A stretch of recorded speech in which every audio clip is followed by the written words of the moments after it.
Allahumma salli wa sallim ala Muhammad wa ala ali Muhammad amma ba'du. A'udzu billahi minasyaitonir rajim. Inna dinna 'indallahi al-Islam. A'udzu billahi minasyaitonir rajim. Wa ma arsalnaka illa rahmatan lil alamin. Bapak Ibu yang dirahmati Allah Subhanahu wa taala, saat ini pun biasa berpantun rumiyin. Rakyat kecil pergi mencari sesuap nasi. Sesuap nasi dimakan untuk hari ini. Dan para pemimpin rame-rame korupsi yang seharusnya dihukum mati. Bapak Ibu yang dirahmati Allah Subhanahu wa taala, kajian pada pagi hari ini insya Allah terkait dengan maqasid syariah. Menapa niku maqasid syariah? Nah, kalau badhe nyuwun pirsa dumateng Bapak Ibu rumiyin. Mengke ingkang saged jawab, kula sediakan doorpress beras 12 kilo jumlahnya 4. Berarti nanti ada 4. Terus mboten Bapak Ibu? Oke, gambir. Materi pertama kemarin ketika kami menyampaikan ceramah menapa? Terus saya ingkang kemutan. Napa Bapak Ibu? Napa? Aqua. Lain 3 kali deh dosa. Setunggal. Oke, sinten iki wau? Oke. Mengke santen berhasil dipendheten griya kula nggih Mas Nyabir. Kita lanjut mulai. Bapak Ibu yang dirahmati Allah Subhanahu wa taala. Di depan saya ini ada kitab Riyadhus Shalihin, kitab fikih. Tetapi kalau di sana itu ada Al-Qur'anul Karim. Al-Qur'an adalah pegangan hidup kita semua. Di mana Al-Qur'an ini disampaikan oleh para ustaz, para kiai, para ulama. Para ustaz menyampaikan pengajian dan lain sebagainya terkait banyak hal. Yang tujuannya menapa Bapak Ibu? Tujuannya tidak lain sebagaimana permintaan donga kula panjenengan sedaya. Rabbana atina fid dunya hasanah wa fil akhirati hasanah. Ya, Ustaz. Tetapi kalau saya Bapak Ibu, apakah Al-Quran itu ketika disampaikan oleh para ustaz, para kiai, itu bisa mengatur semua lini kehidupan yang ada di masyarakat? Apakah para ustaz, para kiai ketika miras itu merebak, apakah bisa mengatur? Sakit betul? Sakit. Sakitnya kan hanya bisa menyampaikan ceramah. Sakit mengatur kan? Maka disinilah Bapak Ibu, Al-Quran ini dimasukkan dalam konteks negara. Karena apa? Karena ketika sudah menyangkut masyarakat, maka negara menikah hadir. Ini sebelum nanti masuk ke maqasid syariah sebagai pembukaan awal. Non sewa, kalau di dalam bernegara kita ada Undang-Undang Dasar 45. Kalau badhe besok. Undang-Undang Dasar 45 itu isinya Al-Quran atau enggak? Justru hampir rata-rata Undang-Undang Dasar 45 itu adalah isinya Al-Quran. Disebutkan Indonesia Merdeka itu karena apa? Rahmat Allah. Lalu tujuan Indonesia Merdeka ada 4. Lalu diterjemahkan dalam Pancasila. Pancasila itu ketuhanan. Ketuhanan itu nilai-nilai Islam betul. Ya toh? itu merujuk pada tauhidullah Isa. Yang kedua kemanusiaan al-insan.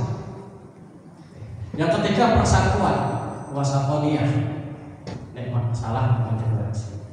Yang keempat musyawarah syura. Yang kelima keadilan, ikdilu, berlakulah adil. Menikah Bapak Ibu, Undang-Undang 45 itu adalah terjemahan dari Al-Quran yang diwujudkan dalam konteks negara. Untuk mengatur siapa? Tidak hanya mengatur umat Islam, tetapi mengatur seluruh makhluk. Karena apa? Agama yang diridhoi memang agama Islam. Tetapi Rasulullah wa ma arsalnaka illa rahmatan lil alamin. Rasulullah menikah diutus sebagai rahmat bagi siapa? Alam semesta. Rasulullah diutus tidak hanya menjadi milik umat Islam, tetapi untuk alam semesta. Ya Islam, ya Nasrani, ya Buddha, ya Hindu, ya Konghucu, tumbuh-tumbuhan, binatang, bahkan benda mati pun kita harus perlakukan dengan baik. Inilah wujud dari rahmatan lil alamin, Bapak Ibu. Tapi nuwun sewu, kadang umat Islam justru menjauhi dalam konteks negara, sehingga justru yang mewujudkan itu adalah para begal, para perampok, para koruptor. Saya umpamakan Bapak Ibu, nuwun sewu, pisau niku tajam betul Bapak Ibu. Tajam ya, pisau golok itu tajam. Nuwun sewu, pisau kalau digunakan ibu-ibu di Chelsea belanja arto 20.000 kali Bapak, ya, maka 20.000 itu bisa menjadi menu yang mensejahterakan suami tercinta dan anak-anak yang tersayang. Sakit betul? Basket tepung seberapa? Sopre dimasak, dia kayak kuahnya, dia kayak suiran-suiran ayam, dia kayak kalbune pun krosok. Endongnya dipecah, dicampur tepung kayak kolbis, dipotong-potong pun rotong. Gitu. Nah, untuk mereka itu menggunakan pisau. Dengan kata lain, maka pisau itu membunuh, memperkosa. Itu yang terjadi kalau kita, para ulama, para dai, para aktivis tidak mau masuk dalam konteks negara. Itu terjadi, Bapak. Sehingga Imam As-Satibi di dalam bukunya Maqasid Syariah, Imam As-Satibi membagi maqasid syariah itu dalam 5. Apa itu maqasid syariah? Kalau Riyadhus Shalihin ini kan masuk dalam kitab fikih. Maka maqasid syariah itu juga para ulama mengatakan itu juga kategori fikih, tapi lebih luas lagi. Maka maqasid syariah, tujuan syariah, Bapak Ibu, sebenarnya tidak lain itu apa? Untuk mengatur umat manusia agar bahagia, damai, tentram, aman. Sehingga Imam As-Satibi membagi dalam 5. Yang pertama adalah hifdzun ad-din, menjaga agama. Nuwun sewu, kula panjenengan sedaya menika salat 5 waktu, puasa Ramadan, bayar zakat. Itu adalah konteks hifdzun ad-din, menjaga agama. Ketika agama Islam ini dilecehkan, Al-Quran dibakar, lalu kula panjenengan girohnya, semangatnya banyak untuk membela, maka itu masuk dalam hifdzun ad-din. Tapi ketika umat Islam Al-Quran dibakar, giroh kita tidak menunjukkan marah walaupun dalam batin, maka ini perlu dipertanyakan. Yang kedua adalah Bapak, hifdzun an-nafs, menjaga jiwa. Kemarin untuk kajian yang kedua tentang apa Bapak Ibu? persen nikah remotan. Saya kemarin bawa contohnya aqua, tapi materialnya susah aqua. Mana bawa itu? Kaitannya dengan jiwa. Tentang ingkang tesih ingkang remotan. Pemberian hati mungkin Pak Takmir dan Presiden mungkin baca sakan tasnya tunas tasnya mutan ya Bapak Ibu, bahwa bulan suci Ramadan ibaratkan air jernih tapi kalau tempatnya kotor, kemarin saya sampaikan ibaratnya gelasnya itu kotor, bau curug, bau telek tikus, bau pipis tikus, maka air jernih itu justru menjadi racun. Begitu pula bulan suci Ramadan, kula panjenengan sedaya niku sudah sering bertemu bulan suci Ramadan, tapi apakah Ramadan ini benar-benar bisa membersihkan hati kula panjenengan sedaya? Apakah sifat iri, dengki, hasad dan lain sebagainya benar-benar sudah sedikit dibersihkan dari hati kula panjenengan sedaya?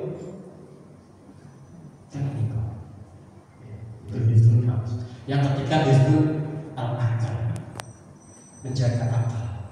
Non sewu itu. Kenapa khamr itu diharamkan? Karena khamr, orang yang meminum khamr pasti akan rusak akal. Kalau akalnya sudah rusak, yang terjadi apa Bapak Ibu? Perbuatan kriminal, dalam bahasa lain kentir, kan? Karena apa? Akalnya hilang. Dan hampir semua perbuatan kriminalitas pasti awalnya orang minum minuman khamr. Kita prihatin anak remaja kita melakukan perbuatan kriminal. Ternyata setelah tertangkap awal jabatannya pasti minum minuman khamr, oplosan. Maka sebaiknya masjid memberikan ruang bagi anak-anak remaja kita mengeluarkan ekspresinya di dalam masjid. Jangan sampai masjid tidak memberikan ruang pada remaja-remaja untuk mengeluarkan ekspresinya. Kalau masjid tidak memberikan kesempatan, maka yang terjadi anak-anak remaja akan mencari bid'ah, akan mencari lingkungan tempat-tempat lain untuk mengeluarkan ekspresinya. Itu yang terjadi. Kalau masjid-masjid tidak memberikan ruang ekspresi, tidak memperhatikan remaja-remaja kita. Nah, lalu siapa yang mengatur peredaran miras? Apakah ustadz kiai yang berceramah bisa mengatur peredaran itu? Maka disinilah konteks negara hadir. Maka dibentuklah peraturan, undang-undang, peraturan daerah. Alhamdulillah Bapak Ibu, sekarang kami sedang menggodok peraturan daerah miras. Yang jelas oplosan sudah jelas dilarang. Outlet 23 sudah kami larang. Minuman alkohol kami batasi, kami perketat semaksimal mungkin. Kemarin kami juga sudah silaturahmi kepada Pak Hastowardoyo wali kota. Kami titik, tolong Bapak, kami sedang membahas perda miras. Tolong Bapak untuk melakukan pencermatan. Tolong Bapak untuk ikut mengawasi, ikut peduli. Dan alhamdulillah Bapak wali kota peduli. Inilah konteks yang harus dilakukan. Lalu yang keempat, hifdzun an-nasab, menjaga keturunan. Non-sing Bapak Ibu, kalau di dalam Al-Quran yang namanya nikah itu boleh 4 kali terus ya Bapak Ibu ya. Iya, poligami boleh 4 kali. Tetapi dalam konteks negara, orang yang menikah harus tercatat dalam kantor urusan. Tujuannya Bapak Ibu, pertama hifdzun an-nasab, menjaga keturunan. Karena apa Bapak Ibu? Ketika ketika pernikahan tidak masuk dalam konteks negara, maka yang terjadi banyak kalangan hanya memanfaatkan Al-Qur'anul Karim.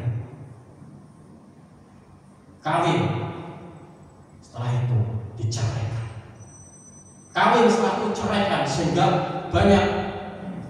Saya kita sudah 6 kali Pak Cahyo. Wah, 6 kali. Ya, nikah saja. Padahal cerai adalah sesuatu perbuatan halal, tetapi dibenci oleh Allah Subhanahu. Bagaimana mungkin para ustadz dengan mudahnya nikah cerai. Bagaimana mungkin masyarakat yang mudahnya nikah cerai. Padahal cerai adalah halal, tetapi dibenci oleh Allah Subhanahu. Maka syarat di dalam pernikahan itu adalah adil. Bayangkan Bapak Ibu, ketika pernikahan dalam tanda kutip hanya sebatas siri, tidak tercatat dalam KUA. Bagaimana untuk mengontrol perilaku suami bahwa dia berlaku zalim? Kalau akhirnya istri diceraikan, sedangkan anak-anaknya masih kecil, apa yang terjadi? Ketika anak-anak itu sekolah, lalu ditanyain oleh teman-temannya, Lan, bapakmu ini, bapakmu sopo? Tidak bisa menjawab. Apa yang terjadi? Hancur psikologis anak. Anak itu psikologisnya hancur, mentalnya hancur. Maka ini yang terjadi, akhirnya muncul sifat balas dendam.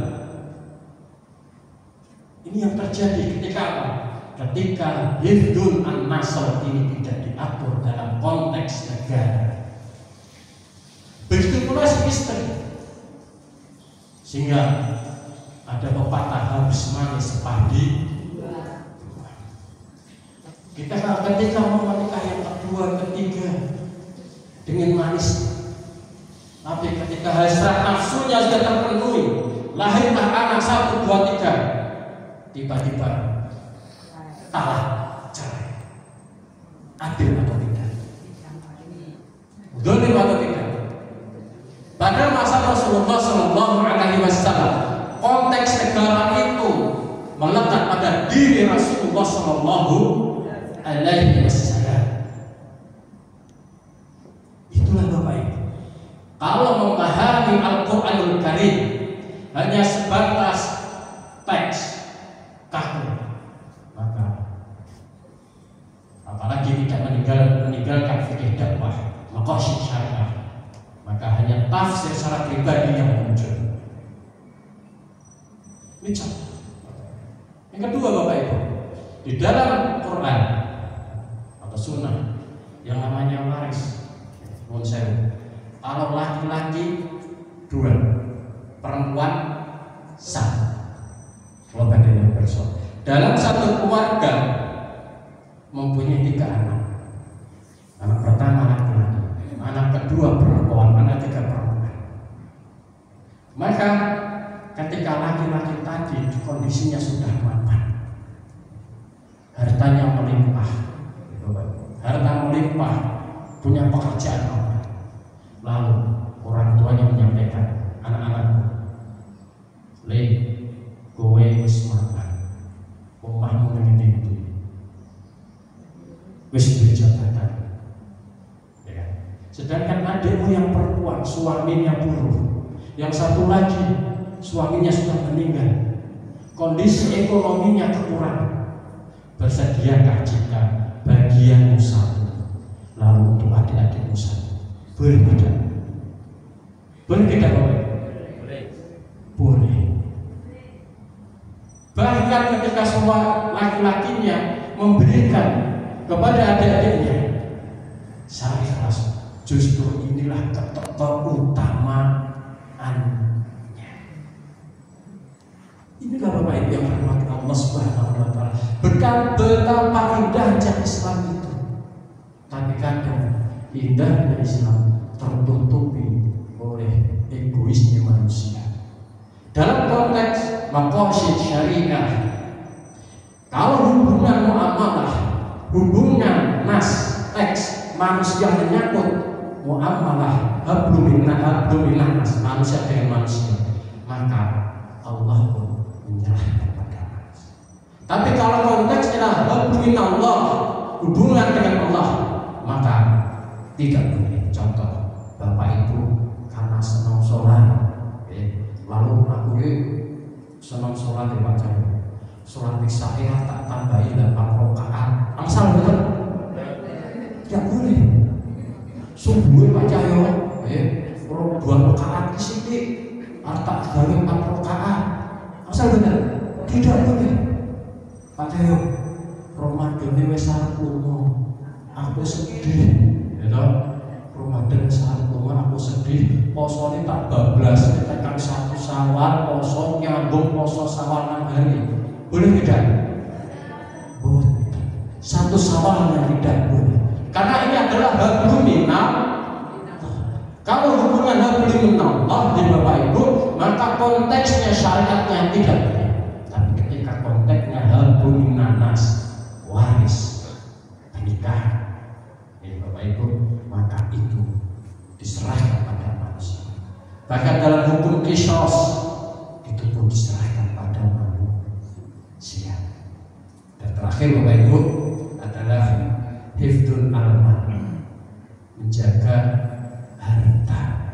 Sehingga Bapak Ibu dalam konteks kehidupan sehari-hari, orang yang mempertahankan hartanya ketika dirampok, ketika dibegal, lalu dia meninggal, sedangkan orang itu soleh, maka insya Allah orang tersebut masuk kategori syahid. Karena apa? Karena menjaga hartanya. Nah, itulah Bapak Ibu yang dirahmati Allah Subhanahu wa Ta'ala. Maqasid syariah ada 5. Bentar saya nyatat bentar saya nyatat keluar cawas itu pres. Tapi alhamdulillah teman-teman, alhamdulillah. Ya Bapak Ibu, saya tutup dengan pantun. Bentar pas nyatat. Ya loro wae kan. Ayatnya sama dulu. Oke. Saya tutup dengan pantun. Jalan-jalan ke kota Jogja. Kalau kalian mikir pantun ini, jangan lupa membeli bakpia. Bapak Ibu saudara yang berbahagia, Bapak Ibu saudara yang berbahagia, terima kasih sudah mendengarkan kajian yang cukup lama. Akhirul kalam, wassalamualaikum warahmatullahi wabarakatuh.